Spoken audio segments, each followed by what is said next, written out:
Alrighty guys, what is going up? I hope you guys are all having a great and amazing day today. Now in today's episode, we're going to be breaking down Apple stock. Right now, Apple stock has had a lot of volatility, falling over 7.5% off its highs.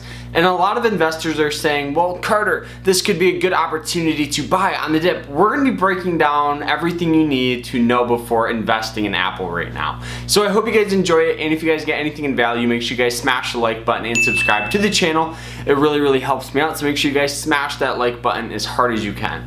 Also, if you guys have any questions, go ahead and ask them down below. And if you guys want to check out my course, it's $5. We talk about how to properly invest in the stock market. It's the first link down below. So now, let's roll the intro. Let's go. Bam.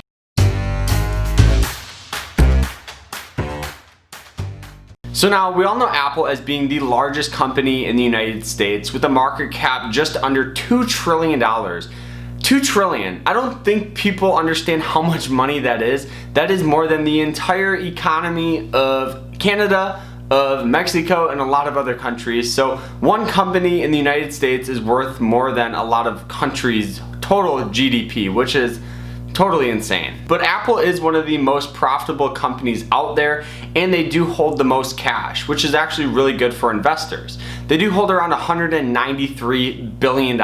Yes, I said that right, $193 billion, which is great for investors because if the company slows down, they can still use that cash on hand to grow the business or pay dividends, because guess what? Apple does pay a dividend of just under 1%, so that's great to get some cash flow coming in, and you can actually get some compound interest, which is overall great for long-term holders. And me personally, I do think that they are going to grow the dividend in the next couple of years, so that's great too for income investors like myself. Now, this stock has outperformed all the major indexes for the past 10 years, which is great, but a lot of investors like to say, well, Carter, what about the next 10 years? The next 10 years is unknown, so it's always smart to still have a base of ETFs or even other blue chip stocks, because 10 years ago, the companies with the most market cap were ExxonMobil and Walmart. So really guys, the future is unknown, but it's always smart to have the base of ETFs or even bonds. Also, Apple does have a margin rate of just about 20%, which is actually pretty decent. If you compare it to Tesla, Tesla has a margin rate of 1%. So for every $100 Tesla brings in, they only profit $1. That's it. So they can definitely grow their business, but it's going to take a lot longer, and it's going to take a lot more money to do it. Now, the reason why Apple's stock fell 7.5% off its highs was very simple. It was overvalued. Now, the second reason why the stock fell was because of their earnings report. Yes, they still beat their earnings, but a lot of investors thought that there were going to be more iPhone sales because they did have the event in September and a lot of other things to build up new iPhones. Also, a lot of other people like myself thought there were going to be a lot more iPad and AirPod sales, and that kind of slowed down too. But overall, I still think Apple is one of the best companies to invest in right now. Now, they just also got a new patent for electric chargers, so I do think that they could actually get into that sector too, which is absolutely nuts for a technology company like Apple to merge into the electric auto space. There's definitely room for Apple to grow there, but it's just nuts. So now here's what we're gonna do. Let's go ahead and turn to the computer, look at support, resistance, and where I see the stock in the future. Let's go. Bam. Alrighty guys, so we have ticker symbol AAPL. That is Apple's ticker. You guys can see the stock did fall around 5.6%, which is pretty decent fall. You guys can see that this stock really likes to use these moving average lines as some overall support and resistance. So let's break that down so you guys can see it came in contact with this yellow line here. This yellow line is what you call a 200 moving average line. In my opinion, I do think this is Apple's overall strongest support. So really what that means is this is the strongest opportunity to enter in at an undervalued territory.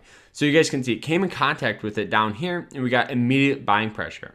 You guys can see it came in contact with this red moving average line right in here, and this is a 90-day moving average line.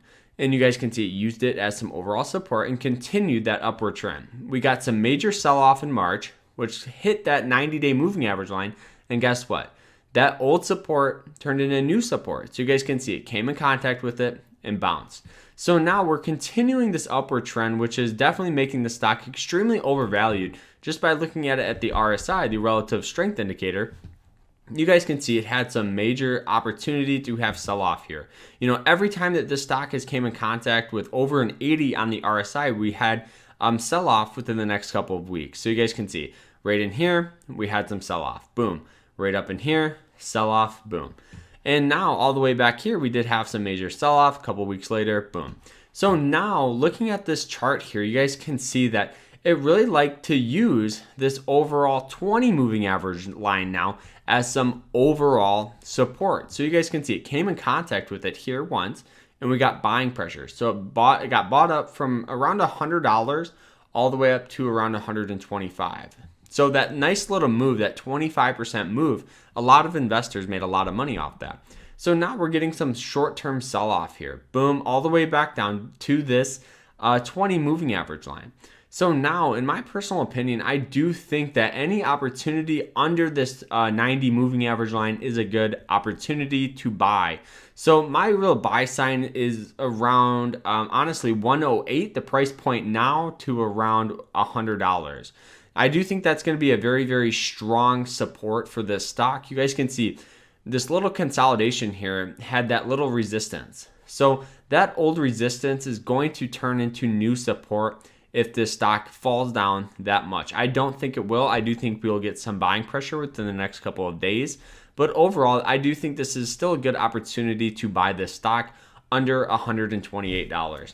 So a lot of people always want to talk about strategies. Well, Carter, what's your strategy for investing in Apple? Do you just invest off price points? Do you use momentum indicators? What do you do? I'm a huge believer in a lot of companies such as Apple. Apple is by far one of the greatest companies in the United States right now.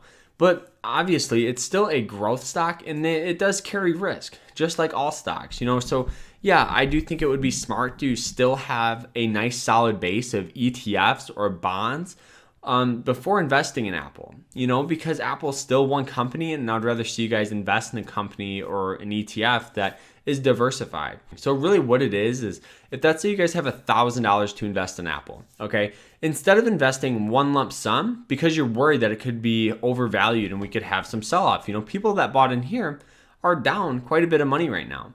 But if you are long-term believers in it, maybe there's a better opportunity there, but we'll talk about that here in a minute. But dollar cost averaging, what you do is you take that principal and you just spread out the monthly payments. So if you have that $1,000, you maybe invest $100 a week for the next 10 weeks. So you still invest that $1,000, but you spread out that investing period.